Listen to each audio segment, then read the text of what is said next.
It's okay? Okay. Okay, good afternoon, everybody. We're now launching our next session. It will be devoted to international experience in the field of future studies. Our first presentation will be made by Kuniko Urashima from National Institute for Science Technology Policy in Japan. It will be devoted to challenge for interactive advanced foresight.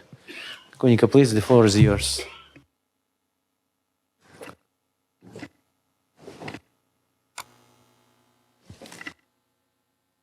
You do it with that one. Oh, okay. Okay, thank you very much. Good afternoon, ladies and gentlemen. I should say, first of all, I'm very happy to be here again. And I really appreciate everyone who gave me this opportunity. So today I'm going to talk about two issues. Okay. One is for current foresight activities in Japan. Actually, this one is for more stakeholders' involvement issues. And the second one is our current activity of horizon scanning issue. Actually, our foresight group has two units, I should say. First one was, I'm in charge of this issue, and the other one is the other groups. Okay, I believe most of you are very familiar with these pictures. But I wanted to show you this one because we started our foresight activity in 1971. And the current foresight activity is really related to our science and technology basic plan, which started in 1995. And now we are faced on the 5th science and technology basic plan. But normally when we had a big foresight project, it takes 2 years. Therefore, we have to prepare for the next foresight project, which will be start from next April. Which is for the 6th science and technology basic plan in Japan. So I'm showing the changing the future design of actually our foresight activities. As I mentioned that we started the Delphi survey since 1971 to the 7th one, but to the 8th one we completely changed some survey because it was only Delphi survey, which is only technology issue. But from the 8th one, we added the scenario analysis and the social economic needs analysis, also bibliometric analysis. When we started the 9th survey, foresight survey, between 8th one and the 9th one, we had the Innovation 25 project, which is more considered about the future society. It used to be a technology-driven future society. But since 9th one, we are more considered about the future society. Then what kind of technology we need to realize the future society? So then the 10th one, actually first of all, we needed to think about the future vision. Then secondly, we needed to think about the science and technology issue, which kind of technology we need for the future vision. Then we needed to conclude why we added the scenario planning. So now we are faced on the 11th foresight. It will be started into next year. So first of all, I'd like to explain our current activity, which is regional workshop. The theme was Aging Society with Low Carbon Society in 2035. Because as you know that Japan is the first country who has a super aging society. And of course, we have to also face the low carbon society as well. But the elderly people require more energy than the young people, which means our future require more energy. That's why we try to establish both thema, and because normally people is talking about the aging society only or low carbon society only, but we have to consider about both of issues. That's why the theme was these two issues together. Then we set up 4 local workshops. One is for Kitakyushu City, where is very famous of the environment city in Japan. They have a really good recycling system, and also they are solved pollution issue. So therefore, our cabinet designated the city as an environment city in Japan. And also, secondly, we had a workshop in Okinawa Prefecture at the Kumejima town, which its population is only 8,000. But they are island, and so therefore the location is very limited. However, they are really now try to enhance the ocean technologies, which is like tide energy or so on. Then I'm going to explain to this Yaot town. This doesn't work. Okay, Yaot town is the population is only 10,000, which is really typical town in Japan. And after maybe 20 years, those town will be gone because of now young people is going to the big city, and now elderly people living there only. So therefore, and also they don't have any good business at all. However, they realize this kind of situation. So now, mayor of this town started to discuss with the citizens and politicians how should we make a better future in this Yaotsu town. So that's why this was a really good example for us. That's why we had a workshop with them. Then also we had the workshop in Kaminoyama City, which is population is 31,000. And, but also they are very rural area. But they now try to make more fruits, and which will be a good wine. Actually, they served this wine at the G7 summit in last year when we had. And also they are enhanced Kurort, which is German word, which is like enhancing the health exercise issue. So that's why we thought maybe this is a good example for aging society. So therefore, we had this 4 workshop the last year. Then I'm going to talk about the detail. How did we make the workshop? The first of all, of course, we needed some literature review, which is low carbon society and also aging society. And we call globalization. Globally means global plus local. So we call globalization. Then also we had a local workshop at the 4 towns. We invited the citizens, NPO, specialists, industry, education, and also local bank people. Also, local government. Then we discussed about the future vision in their town. Then also we needed to talk about the technology issue. Therefore, we invited some specialties for Society of Applied Physics and the Society of Mechanical Engineering, also Applied Water Association. Then we discussed about what kind of technology we need to realize this local vision. Then we needed to summarize for all of the issues. That's why we had an integrated workshop in Tokyo. Then we made some summary. And actually, you can download our results through our homepage. I will show you a little bit the detail of how did we make a workshop. First of all, we asked all of attendees who should think about what kind of future you want to have, you want to get, you want to make. So then we call that KJ method, which is you can make your idea, one piece for one idea for this post-it. Then we also make the who should realize for this kind of issue. So we needed to make some thought for that.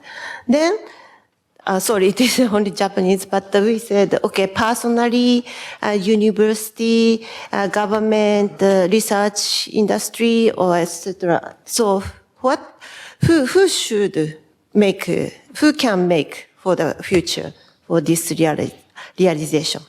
Then also we asked them to make the draw their future. So this is one example. Then we summarized, this is one of the results of Kaminoyama City, health and living, the AI, diagnostics, home medical care, biometrics, information sensor. So it's really important key issue for their future. So we had such a results. So today I don't have enough time, so I will skip it, but you can download it in our website. Okay. And also this is a summary of aging society with low carbon society in 2035. So this is a message for everybody. Actually, as I mentioned, that we invited the local government people. So they needed to make some strategy for them as well. That's why now they are using our results to their own strategy in the local town, so which is good for us. But also they request us, okay, probably government, central government will support for them, but what kind of support they need, we should identify some of the topics for that. So this is a good example for them, but for us too.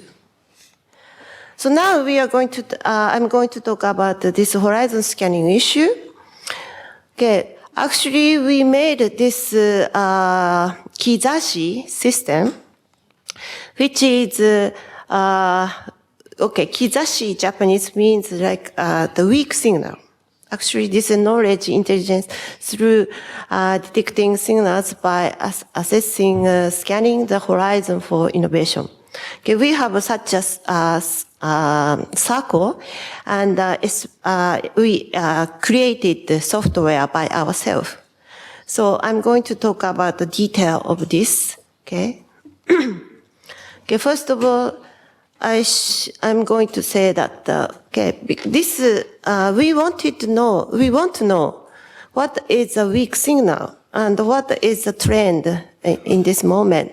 So therefore, we made the software which is scanning 300 institute and universities press release, like from home page, and we are making this summary every day.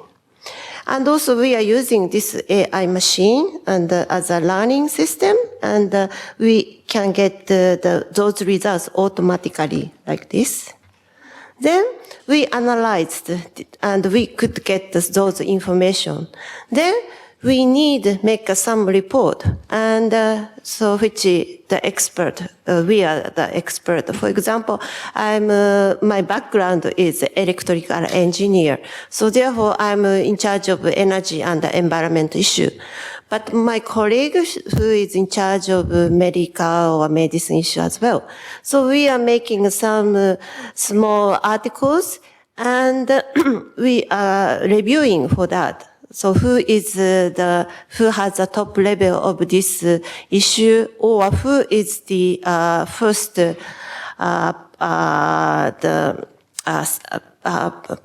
pioneer for those issues, etc. So then we will get some review also from our visiting researchers, and also we are asking this review to the other university professors or so on.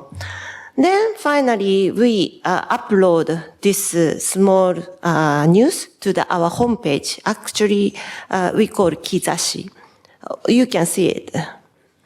Then we will get some comment from those people who is involving our network system, which is, you can see this right on side.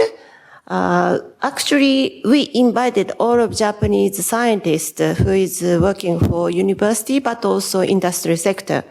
And we asked them, please register to our network. And finally, we got about 2,000 science experts. And every time when we needed to make some survey, we sent the questionnaire to them, and they will answer for that.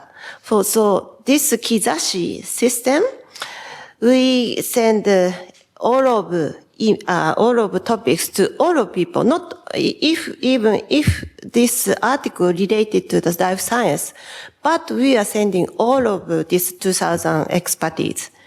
Then we will get the answer. Or sometimes they will give us some comment.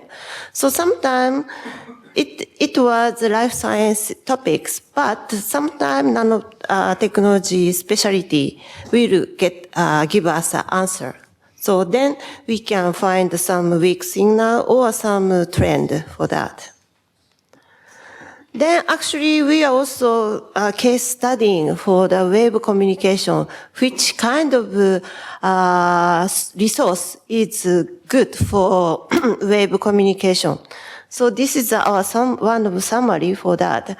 So it seems the NASA has a really good Facebook nice sign.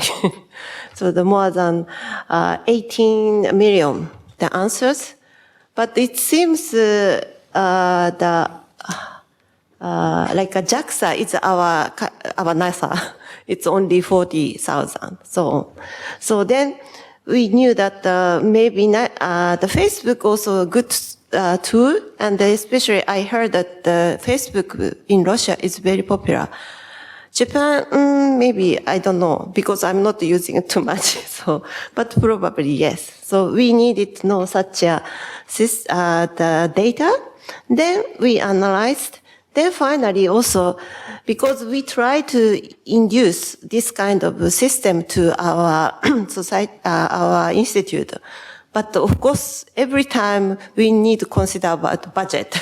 So that's why this is how much we need to make those web communications. It's lower side, it's low cost. So now you can see that we don't have too much budget. That's why we have only the low cost issue, but still it's good, better than nothing. And I hope our Kizashi system is low cost, but probably we will get many information. Okay. Also, we had Facebook. Our big boss is here, but you can. Sorry, this is only Japanese, but of course there is an English version as well. So please visit sometime. Okay. And now we have a global networking for foresight activities. Of course, HS is one of them, and also we have almost annual international conference. And many people came to attend our international conference. I should say thank you so much for contributing for your work. So this is my summary.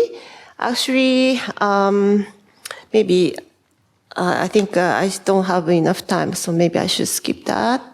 But please look at the Kizashi if you have interested. And we are going to have an international conference on foresight at the end of this month. So we will make some brief summary for that. Then we will announce it by our homepage. Thank you very much for your listening. Okay, thank you very much for your presentation. Now, if anybody has any questions to the speaker. No questions? I can ask a question, yeah, actually. When you selected these villages and cities to address dealing with aging society, first question, how did you select them? On what basis? First, Okay. and second, when you address them, they select them, as I understood, because they are more related to Asian society. Yeah, and did you involve just aged people there in conversations and discussions, or younger people as well? Thank you so much. Could you go back to? Sorry, I can do that. sorry.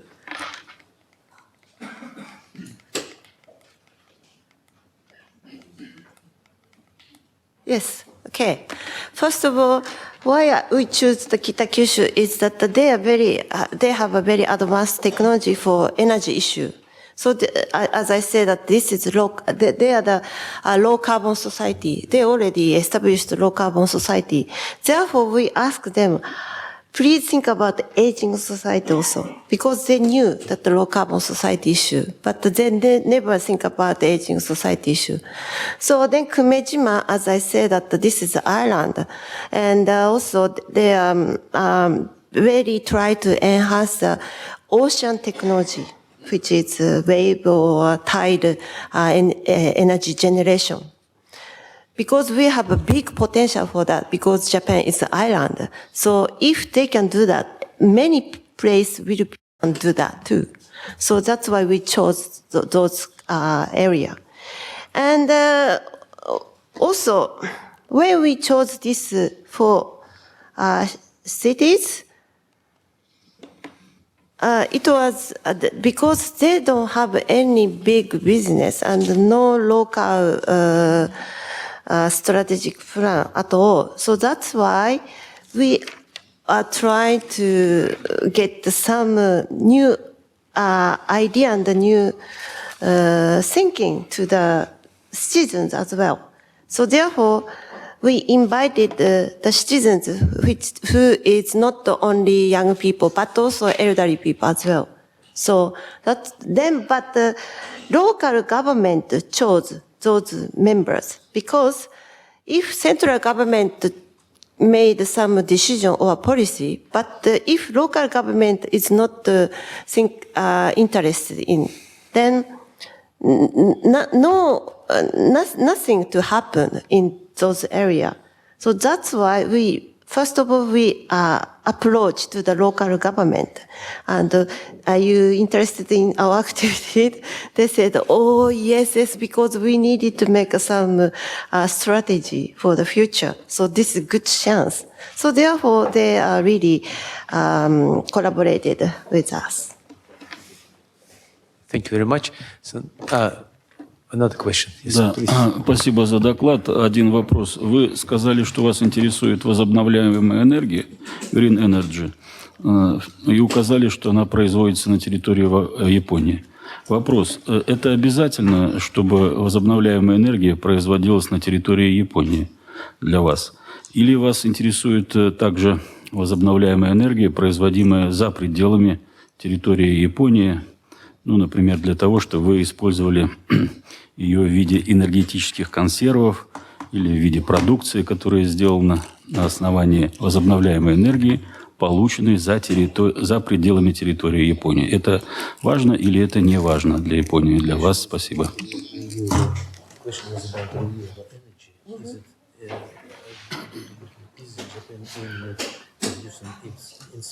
Inside Japan, or they also are considering receiving somehow energy from abroad. I see.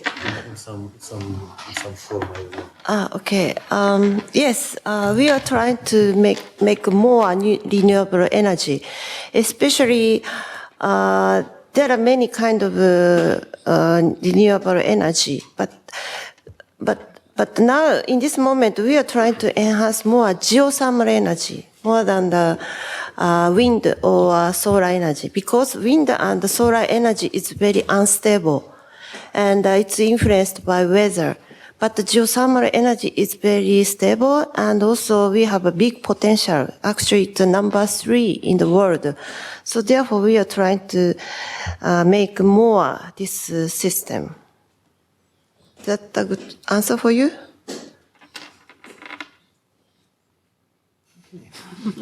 Okay, next question. Last question, probably. Yes. Thank you very much for your presentation. My name is Rafael Popper. I am from VTT Technical Research Center of Finland. And I would like to know if you have a working definition for weak signal and how you have used the web crawling that you mentioned to identify weak signals and trends, and whether you are distinguishing those, because trends can also be weak signals of something. So my question is, on the one hand, in terms of the definition for weak signal that you're working with, and the second, how do you actually move from the simple identification of potential signals to the actually labeling them into, yes, this is a trend because this and that, this criteria, and what is the process to label the signals that you are monitoring through web crawling to signals or weak signals and trends? Thank you very much. Good question. Actually, yes, we are struggling for that too. So, but the weak signal probably, if we can get some keyword, which is probably not weak, probably it's trend. Probably. So, but now we are really discussing about how can we identify this weak signal or trend. And yes, you are very right. But I cannot tell you in this moment because we are now really struggling. What is the weak signal and what is a trend? So we are trying to make another analysis for that, but I will show you maybe next to this conference. Okay, so maybe I can briefly reply.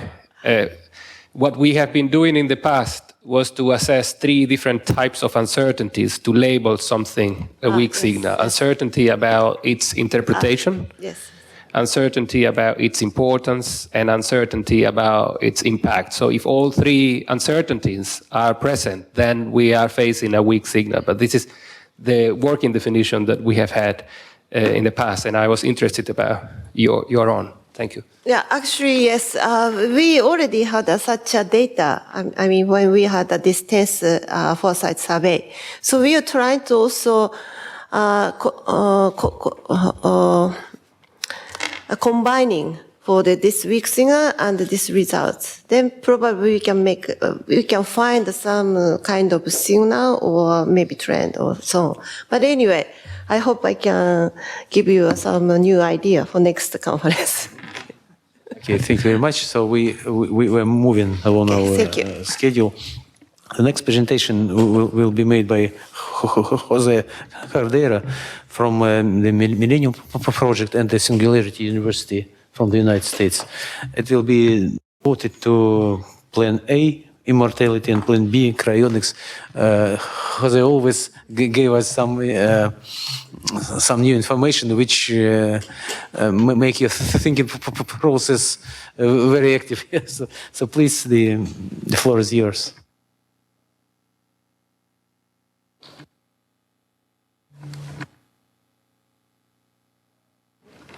Okay, good afternoon to everybody. First of all, I want to talk a little bit about the Millennium Project, for those of you who might not be aware about it, but we are the largest network of futurists throughout the planet with more than 60 nodes in the world. And every year we publish a book about the trends of the future, covering the 15 global challenges. And we have also compiled the most comprehensive book about methodologies in the world. And we have translated this also in some other languages like Spanish. And we have also an intelligence system where we update all the information in the web. And just last month, we published our latest book, The State of the Future. We launched this in Mexico City, where we had our annual meeting. And actually, my friend Nadezhda Gaponenko was representing Russia with us in Mexico City. In this book, that is for you here, we have a review of the 15 global challenges and the State of the Future Index as we see today, and a special report on future terrorism and deterrence, because terrorism is a growing problem. And also we review the first version of the 2050 work and technology scenarios. So this is the book also about terrorism and deterrence that was done together with NATO. So we did a set of workshops with NATO, both in Europe and in the USA. And then we developed the State of the Future Index, the latest version, and we see where things are getting better and where things are getting worse. Fortunately, more things are getting better than worse, but the things which are not good are really important as well. And then we talked about these 3 scenarios for the year 2050 in terms of work and technology. These are very developed in the book and in the website. You can see the number 1 scenario. It is complicated. This is like the trend scenario, the central scenario. Scenario number 2 is the bad one, political and economic turmoil. And the scenario number 3 is the better one, where humans will begin self-realizing ourselves also through work and technology. We develop all these scenarios, and also we look about employment by the year 2050 and how many people are going to be self-employed, unemployed, in transition, or in other arrangements. And we develop decade by decade what is happening in each one of these scenarios, number 2 and number 3 as well. But now let me tell you one of the things that we foresee happening, which is basically reaching indefinite lifespans. Healthy lifespans, which is what normally most people understand as immortality. As a matter of fact, in one of the scenarios, we already talked that we will have basically indefinite lifespans. So I am personally working on this, as you might see, because I'm personally interested as well. And one of these ideas actually is very common at Singularity University. I am one of the founding faculty at Singularity University in the year 2009. And we talk about immortality openly. In fact, the idea of the singularity, as you can see covered in Time magazine a few years ago, they take the year 2045, which is the late year. Actually, we think this is going to happen before 2045. But just to be conservative, we use 2045. But if you look at the subtitle of the magazine, it says, "The year man becomes immortal." And for the ladies here, do not worry, ladies will also become immortal. All of us will become immortal at the latest by the year 2045. In fact, these ideas are developed by Ray Kurzweil on his book, The Singularity is Near. He's publishing a new book next year called The Singularity is Nearer, because it is nearer, we are getting closer and closer. This book is recommended by Bill Gates as the best book, but that is actually incorrect. The best book is The State of the Future, but Bill Gates hasn't read it yet. And again, there are incredible changes, not only in terms of computers, but also in terms of the human genome. This is how radically the cost and the time to sequence the human genome has dropped. The first time that it was sequenced, it was over $1 billion. Today it's only $800, and we expect it to be $10 by 2025. And also in terms of time, the first human genome took 13 years to sequence. Today you do it in a couple of days, and by 2025 you will do it in 1 minute. This is incredibly exponential. All these technologies that can be digitized change exponentially. So things also are moving faster, getting smaller, cheaper, and better, including lifespan. For hundreds of years, actually thousands of years, the average lifespan of humans was only 25 years of age. In fact, until the 18th century, that was the average lifespan of humans around the planet. And basically it was sleeping and working. There was nothing else. There was no education. There was no time for anything else. By 1900, basically we hit close to 50 years, and there was more time for education. By 2000, we were over 70 years, and soon we are going to hit 100 years. And as you can see, what is growing is education. This is very important because this has to do also with science and technology, which is what changes the world. And by 2045, remember, this is exponential, we will basically live indefinitely. And I emphasize indefinitely young. We don't want to be living indefinitely old. But this has to do also a little bit with science fiction in a way. And I visited 10 years ago Sir Arthur C. Clarke, famous for Space Odyssey 2001 and many other books and then movies in Hollywood. And he was actually an engineer. He was an electric engineer, but he became famous for science fiction and also for the 3 laws of the future that I like to remind people. First law, when a famous scientist says that something is possible, he's probably right. But when he says it is impossible, he's probably wrong. Second law of the future, the only way of discovering the limits of the possible is to venture past those limits into the impossible. And the third law, any sufficiently advanced technology is indistinguishable from magic. So what we are going to see in the next few years is magic.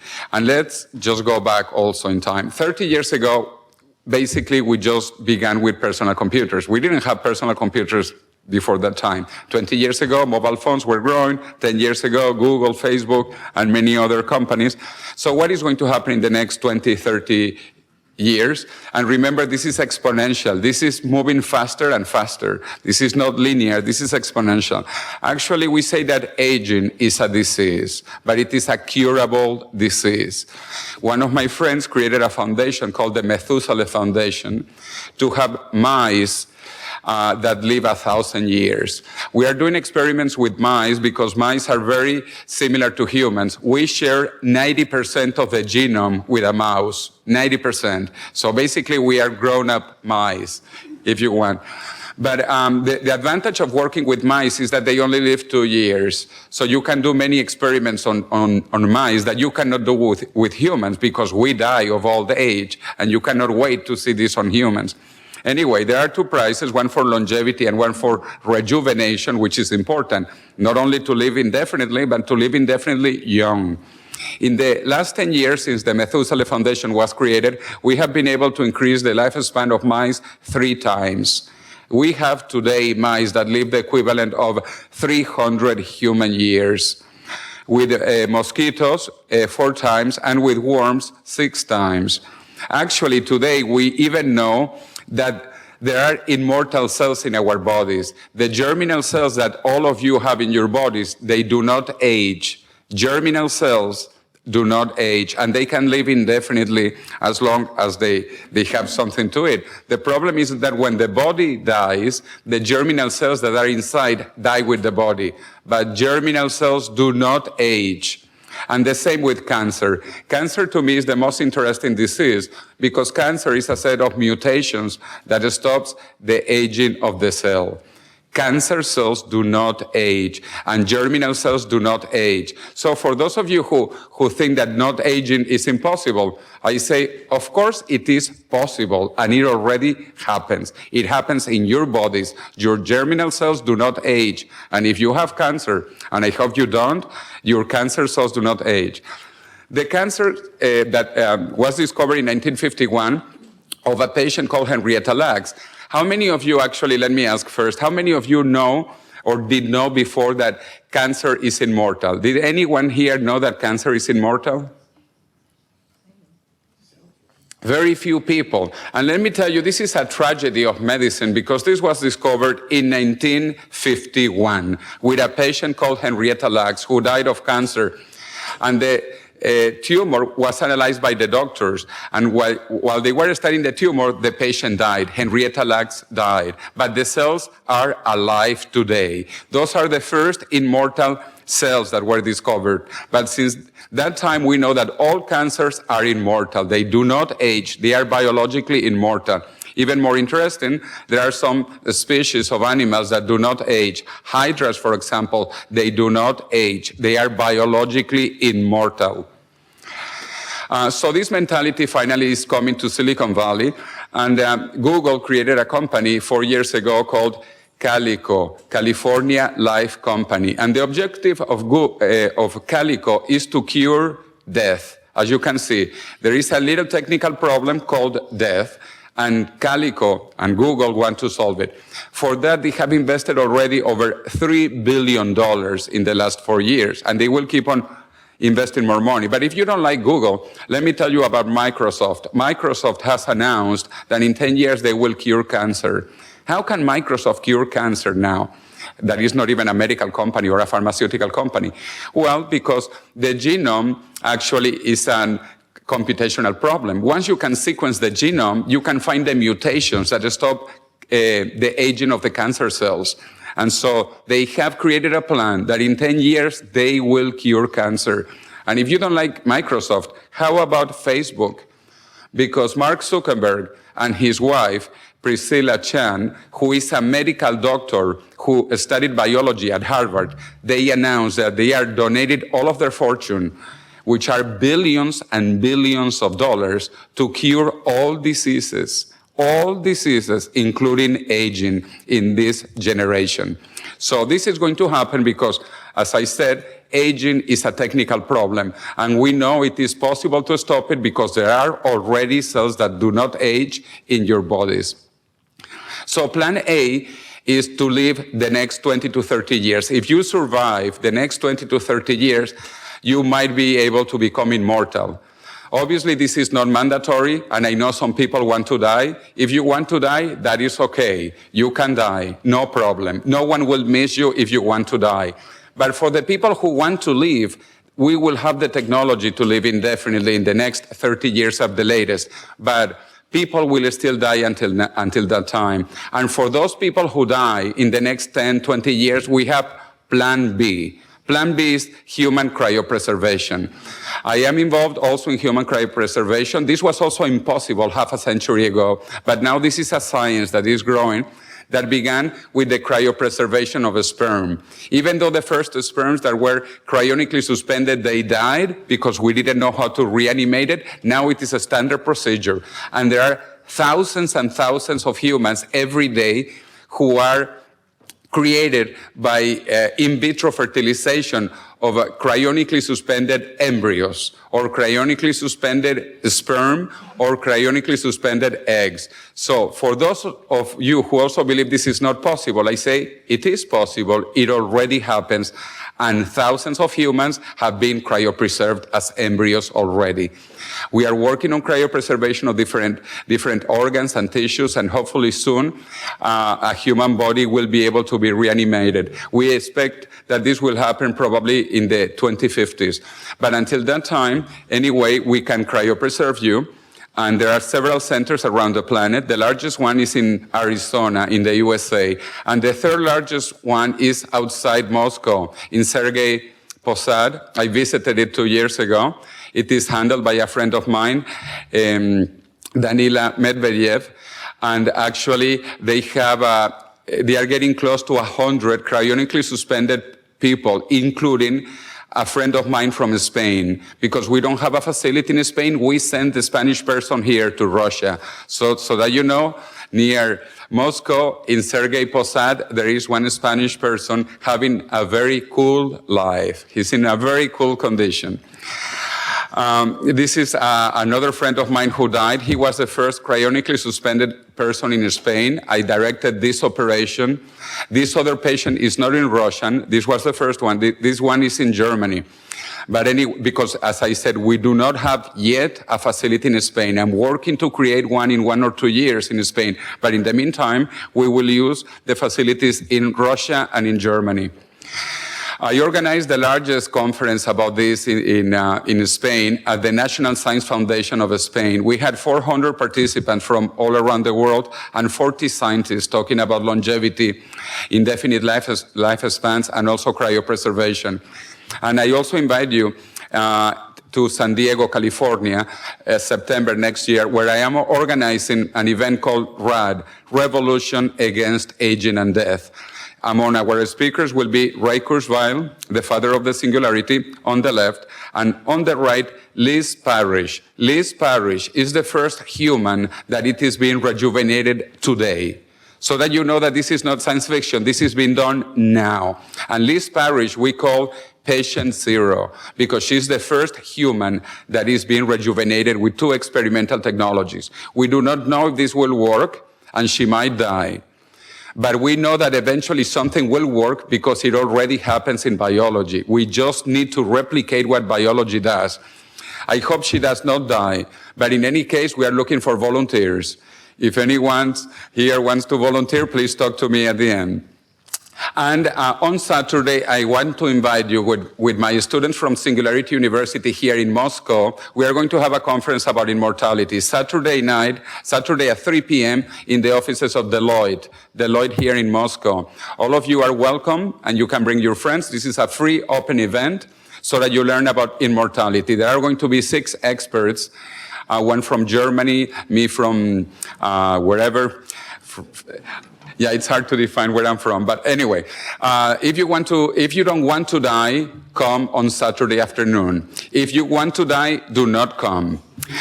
And so I finish with a phrase of the famous philosopher Woody Allen, and he said, "I don't want to achieve immortality through my work. I want to achieve it through not dying," which I think is very sensible. So if you need more information, that's where you can find me, and everything is in the State of the Future. Thank you. Okay, thank you very much. It was very, inspiring, but not maybe for everybody. Because not everybody wants to live forever. Yeah. Any questions, please? Yes, please.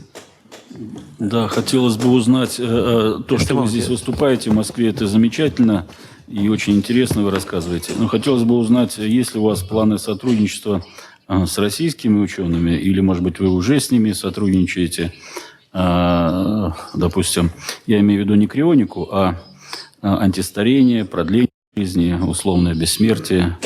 Вот. Знаете ли вы о том, что у нас в России ведутся такие исследования довольно интенсивно? Yeah, of course. As I said, I collaborate with many people around the world, including people in Russia. This is my friend Danila Medvedev, who created Cryo in Sergei Posad. I am also working with other scientists working on rejuvenation research. If you come on Saturday, you will meet them. You will meet the Russian scientists that I'm working with. This is a new world movement towards immortality, because until about 10 years ago, this was considered to be impossible. But today we know it is going to happen. It is not if it might happen, it is when it is going to happen. And we are trying to accelerate this process. In fact, I'm writing a book which is called The Death of Death. The Death of Death, that will be published next summer, where I talk about all the advances and what is being done in different countries. And Russia, indeed, is a leading nation. And there are actually investors from Russia working on these technologies, both in Russia and in California.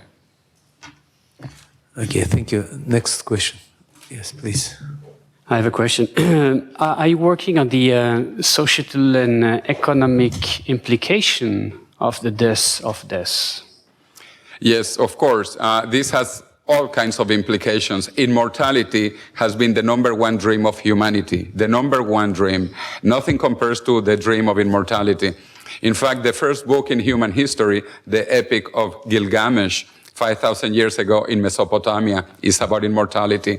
The pharaohs, they wanted to be immortal. The Chinese emperor Qin that reunified China, the one who built the terracotta army, he wanted to be immortal. And he went to Japan looking for immortality. So, because this is the biggest dream and the most powerful dream of humanity, this has all kinds of implications. And I'll tell you one of those. My book is called The Death of Death. This implies the death of religion. Why? Because religion lives from death. The purpose of religion is to tell you what happens when you die. And if you do not die, what is religion going to explain? So this has religious, ethical, moral, economic implications. But I'll tell you some of the good economic implications. You are not going to be old, so forget about pensions. It's not that you are going to be bedridden, tired, waiting for some money from the government. No, you are going to be young, youthful, traveling, learning, doing whatever you want, and also outside planet Earth, because we are going to begin the colonization of Mars in 10 years. So we will leave our little planet. Actually, Russia is also very important for this. There is a philosophical movement here in Russia called Cosmism. Cosmism began at the end of the 19th century, and it is the philosophy that we will transcend the human limitations. We will become immortals, and we will go outside our planet. This philosophy started in Russia.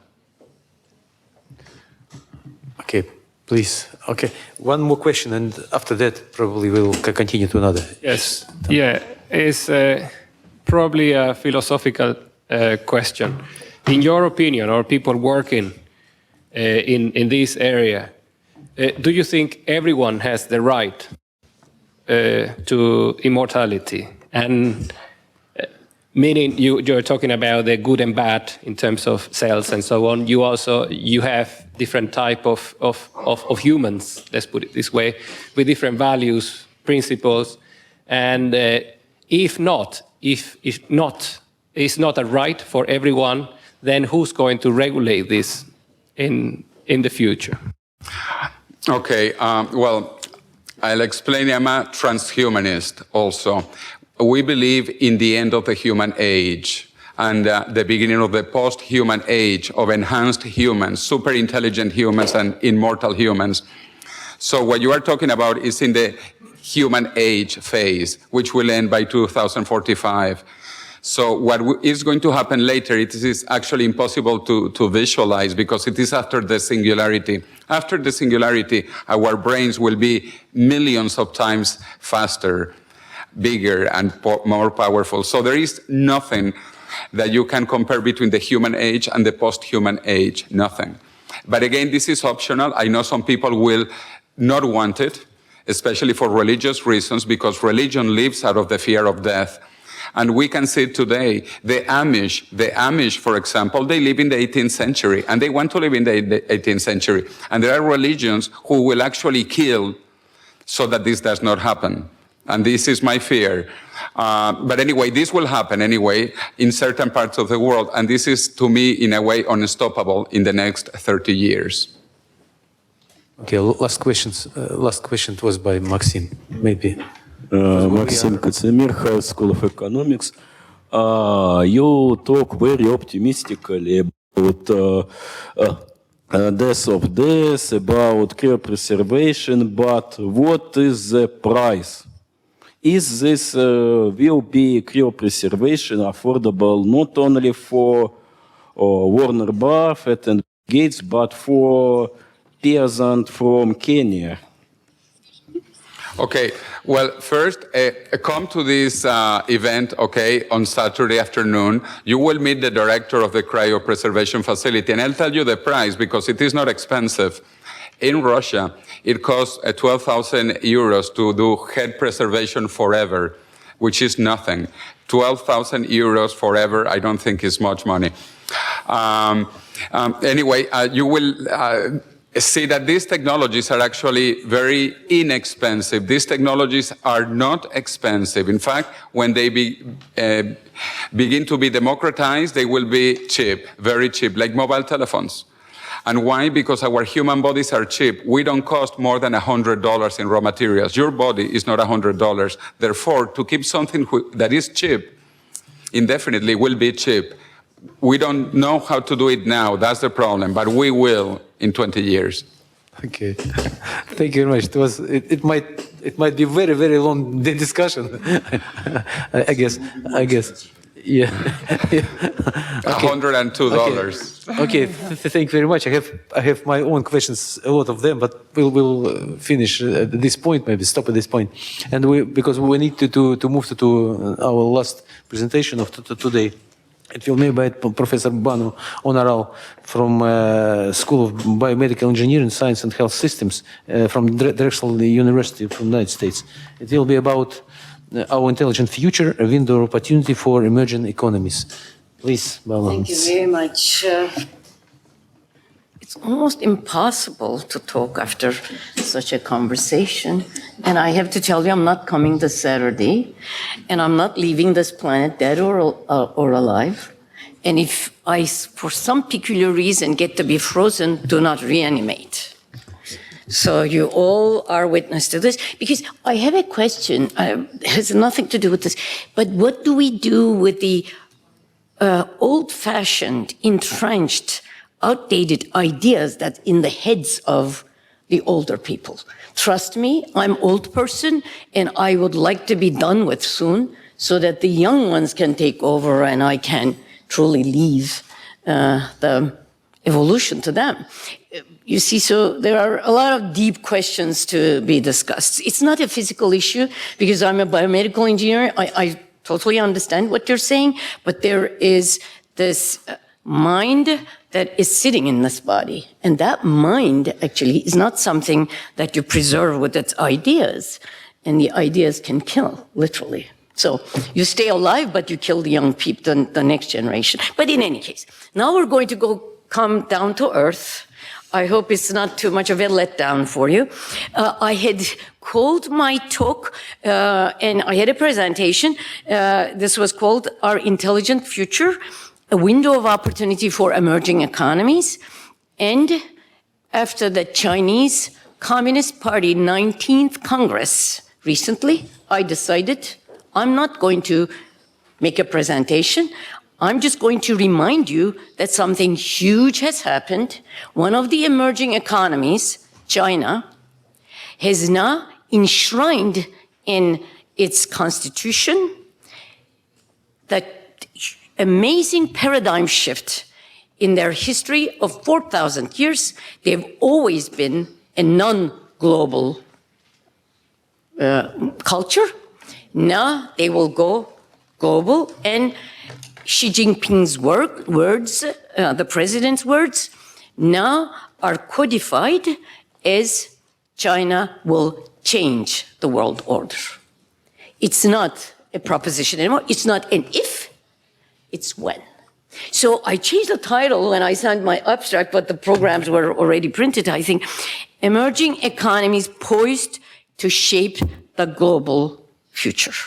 And I will make many, many points in this because this is sort of put together from various activities that I have, because I live in 3 different worlds. One is US, where I live and work.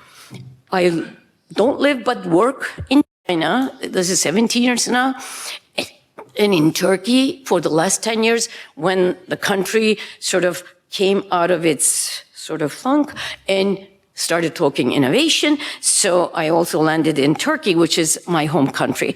And if I have some time, at the end of this talk, I will show you a video that I found prepared by people from small industry clusters, because they are asking those questions that I was already asking, but I was asking and I was sort of giving examples that were pretty much very Western in its thinking. So that's why I like to show that if I'm able.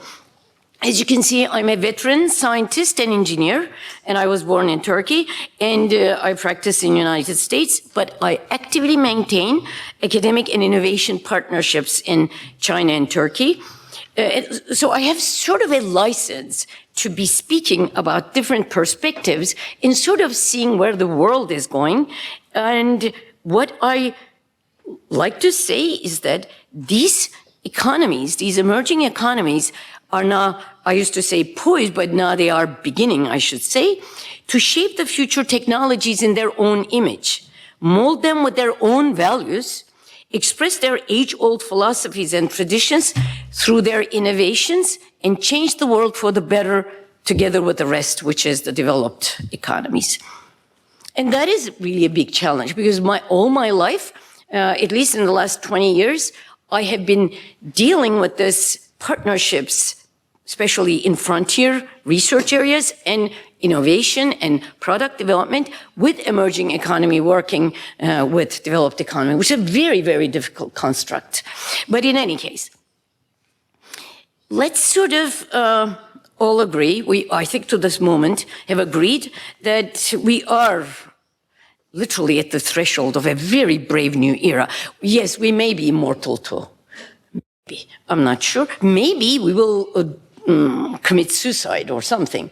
If we are made immortal and we're not dying and we want to die, maybe this is what will be. There was this wonderful movie, The Little Big Men, I think it was called. And at the end, this American Indian is a culture when they think that it's Now they are ready to die. They go to a mountain, lie down, and wait to die. Everything happens to them, and they become part of Earth. So maybe there will be a culture like that culture eventually. But in any case, we must accept that this intelligent future that we are about to embark on is going to be very amazing, very surprising, very wondrous, and we are in this all together. So it's not going to be the emerging economies leading it, but the developed economies of today and the emerging economies will truly come together to truly create this new era, bringing in, incorporating all these ideas and traditions and practices that have not yet been incorporated, because the industrial era that ran its course in the last 250 years was primarily centered in Europe and then in North America. That was a very Western way of thinking, and we can trace it back to Renaissance and early on and so on and so forth. But the key thing is that innovation revolution sort of woke us up, and then in the 50s and 60s brought these computers that truly threw us into this data world. And now in the last few decades, this hyper connectivity that is afforded by digitization and automation, coupled recently with the sort of deployment of artificial intelligence. Artificial intelligence, 40, 50 years old. I mean, from the beginning of my career, I have been very much involved with this kind of stuff because I'm a digital signal processing person, obviously. That becomes part of our thing. But finally, it has become to work in the market. But in any case, so the interesting thing with this artificial intelligence era, joining it with the natural intelligence is absolutely the fascinating possibility that is going to, Jose mentioned transhuman, and there are many, many words for this thing. Yes, this is this co-evolving of human and technology and becoming a being that is, so with today's language, we would call superhuman. But in any case, let's sort of stay in today. So another interesting thing is happening. The Industrial Revolution was very technology-driven.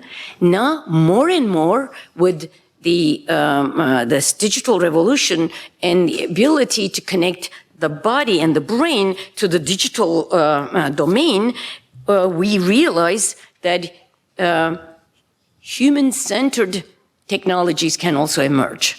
And I will later mention a little bit the basis of many of the Eastern cultures that have not yet contributed their way of thinking into technology, so that may be very, very useful.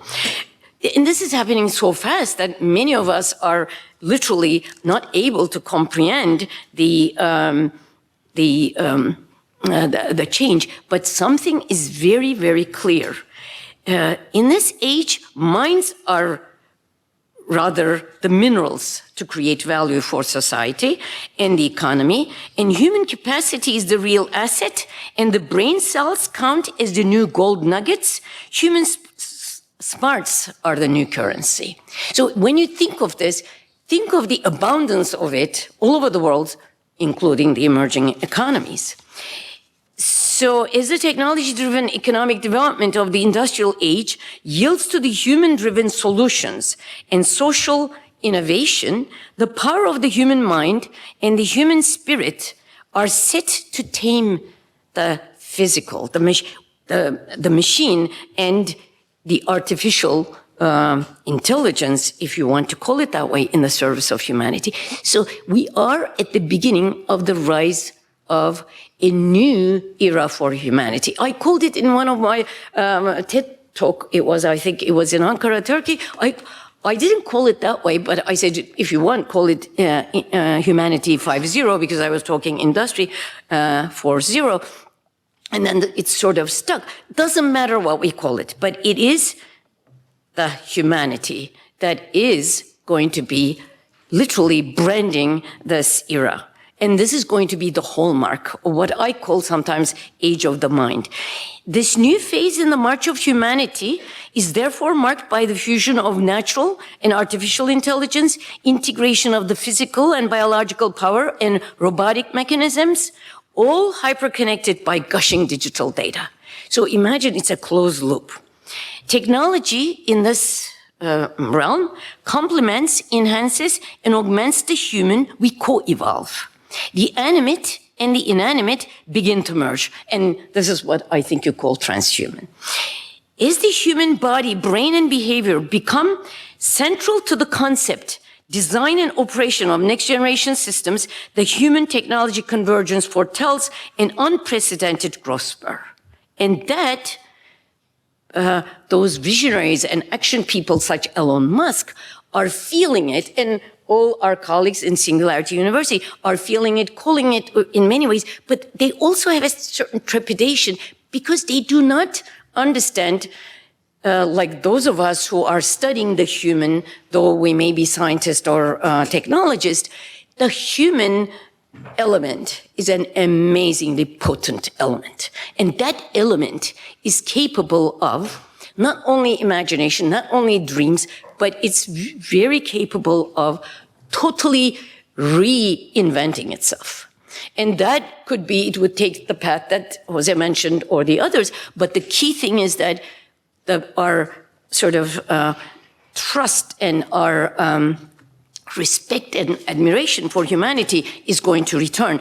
And for that matter, as I will mention a little later, I am not into that kind of stuff at all, but I have started studying Eastern thinking and Eastern philosophies to understand how was it that it was always so human-centered. But let me say, I'm just a simple electrical engineer, and I think, if I'm not mistaken, the first or second person with a biomedical PhD degree in the world, because I'm so ancient, and I specialized in digital signal processing. So all my life is complex systems and data, all my life. And my research has focused on integrating signals generated by the human brain and body into the loop of technological systems. And in order to explain this to you, in healthcare, think of a patient under anesthesia in the operating room, and this person becomes aware during the surgery.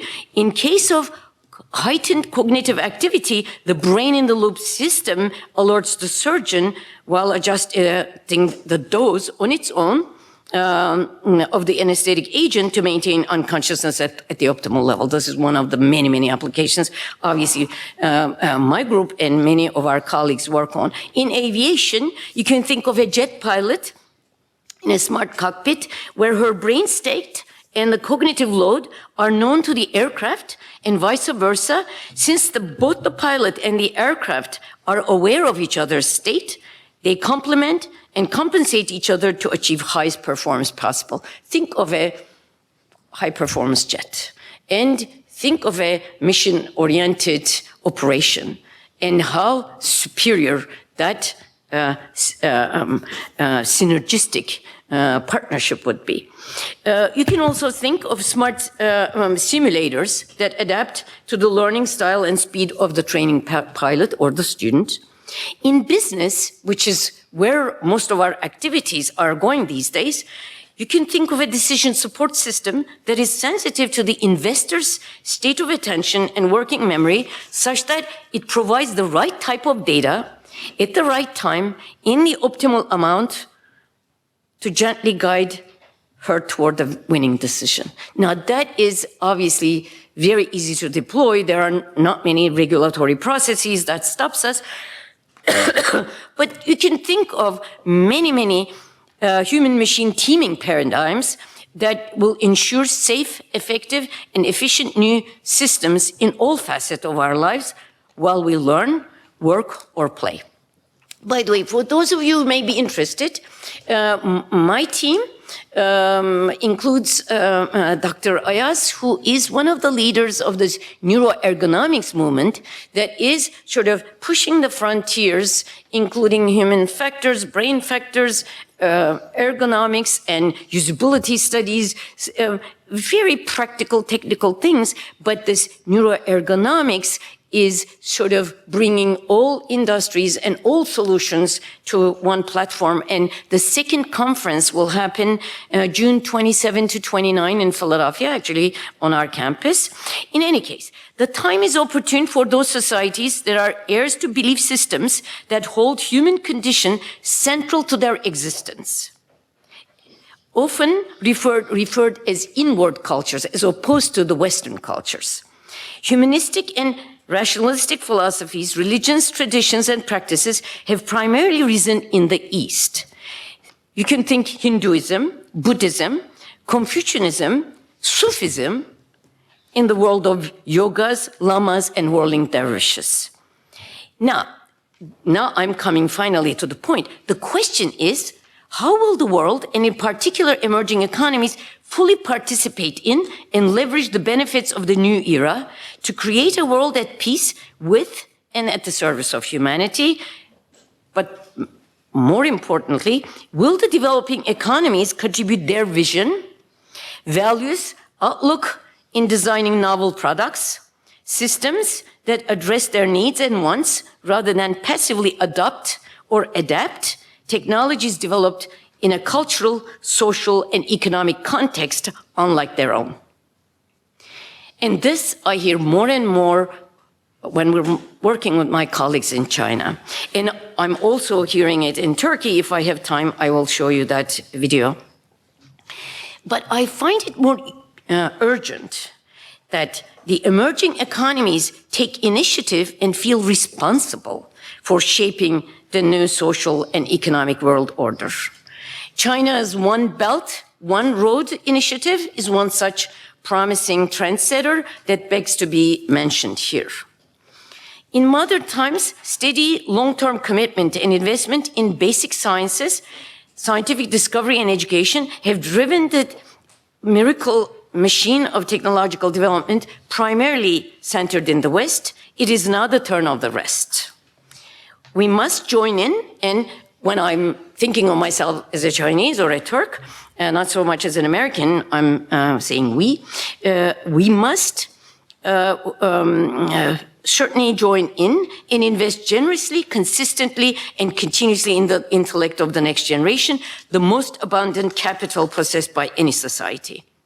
And I give a few more details, but I'm probably falling behind, so I am going to sort of rush. In any case, the emerging economies must dismantle all barriers that hinder access to universal information and knowledge. They must empower the next generation to take risks, act on their ideas. They must facilitate their conversion to social good and economic value, but rather than copy and comply with the molds and models fashioned in the industrial era and later in the information era, these countries must enrich the global innovation, hence prosperity, by rethinking the rules of engagement. Maybe if you allow me, I have a 5-minute video that will speak for itself, and then we're ending. Okay. Then we can have some conversation during the break, please. This is going to speak in Turkish, but there is subtitles.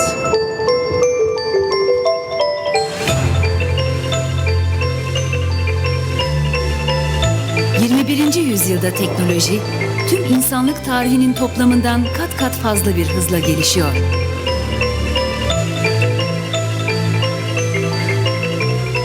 ...30 yıl önce bu teknolojilerin yaşamımızın ayrılmaz bir parçası ve hatta bağımlısı olacağımızı söyleseler, tüm bunların belki mümkün ama uzak bir geleceğe ait olduğunu söylerdik.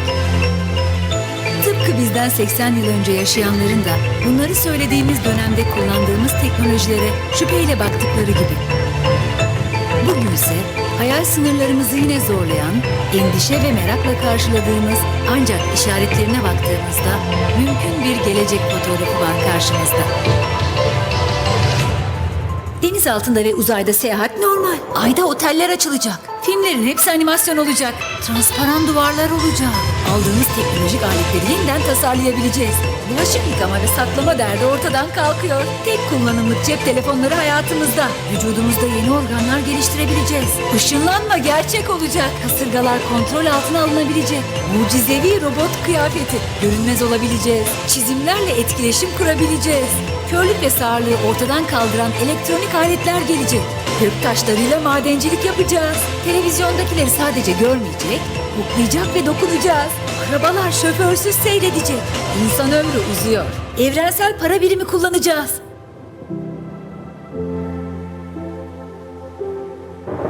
İnsan zeka ve yeteneğinin baş döndürücü zaferi. Doğa kanunlarına, yeryüzü kurallarına ve hatta evrene meydan okuyan, neredeyse hükmeden bir dünya.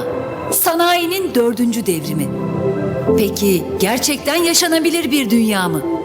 Öyleyse teknolojik dönüşüm düzeyleri artarken temel insanlık sorunları neden büyümekte? Devrim yaratan teknolojilerin gelecekte insanlık yararına kullanıp kullanılmayacağını cevaplayabiliyor muyuz? Endüstri 4'ken yoksulluk 0 mümkün mü? İnsanoğluna hiç sahip olmadığı kadar konfor vaat eden bu baş döndürücü ilerleyiş insanca, insanlarla, insan için midir? Sanayi 4.0 dünyasının bilimi doğruyu yanlıştan, ekonomisi faydalıyı zararlıdan ayırabilecek mi? Adaleti zulümden ayıran bir hukuk, güzeli çirkinden ayıran bir sanat, iyiyi kötüden ayıran ahlakıyla Sanayi 4.0 devrimi insanlığın yükselişinde de bir devrim olabilir mi? Gözlerim hiçbir insanın görmemesi gereken şeyleri gördü. İyi eğitilmiş ve yetiştirilmiş mühendislerin inşa ettiği gaz odaları, iyi yetiştirilmiş doktorların zehirlediği çocuklar, işini iyi bilen hemşirelerin vurduğu iğnelerle ölen bebekler, lise ve üniversite mezunlarının vurup yaktığı insanlar. Eğitimden bu nedenle kuşku duyuyorum. Sizlerden isteğim şudur. Öğrencilerinizin insan olması için çaba harcayın. Çabalarınız bilgili canavarlar ve becerikli psikopatlar üretmesin. Okuma yazma, matematik, çocuklarınızın daha fazla insan olmasına yardımcı olursa ancak o zaman önem taşır. Peki, teknoloji iyiliğin nesi olur? İnsanlar savaşta ölmeyecek ama robotlar hala savaşıyor olacak mı? Makineler derdini dinleyebilir, hatta cevap da verebilir. Peki paylaşabilir mi? Düşeni kaldıran robotlar mümkün ama teselli edebilir mi? Bizi bizden iyi tanıyan robotlarla cenazemizde helalleşebilir miyiz? Karanlık fabrikalar bizim için çalışırken kalan vaktimizi insanlık için harcayacak mıyız? Yoksa bizim için mahlukata şefkat, sosyal medyada bir beğeni, Yaradana tazim, mübarek günlerde atılmış bir toplu mesajdan ibaret mi olacak? Peki, giyildiğinde yan komşumuzun aç uyuduğunu haber veren giysiler üretebilecek miyiz? Veri madencileri, yoksulluk sınırına yaklaşmış aileleri tespit edip yardım götüren robotlara alarm gönderebilecek mi? Bombaları saf dışı eden kalkanlar yapabilir miyiz? Sokak hayvanlarını besleyen akıllı şehirler mümkün mü? Her harcamada yoksullarla paylaşan kredi kartları kullanabilecek miyiz? Makinalara merhamet aşılayabilir miyiz? Mümkün mü?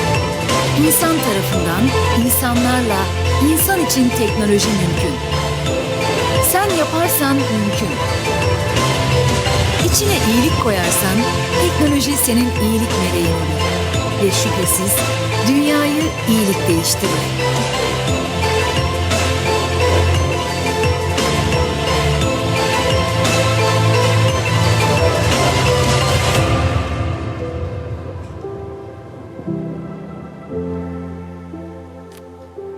It ended by saying technologies for the good. Okay. The good technologies, the compassionate technologies, they are asking these questions and they will mobilize and they will put their own way of thinking into technologies. The rest of the world, the developed economies, should be truly with them joining forces to make the rise of humanity, the re-emergence, I should say, of humanity in its fullest power possible. So thank you very much. Okay, thank you very much. I guess this was a very interesting session, and we saw in this movie so many questions, And I guess each of us have even more questions to answer. Maybe during the coffee break. Maybe during the coffee break, okay. So we'll finish at this point maybe. If you have any questions to Professor Onaral, you can ask them later. I guess you have. Okay, let's see all of you in 15 minutes here again. Thank you. Thank you. Our neuroscience. So now I stay in your place. Yes.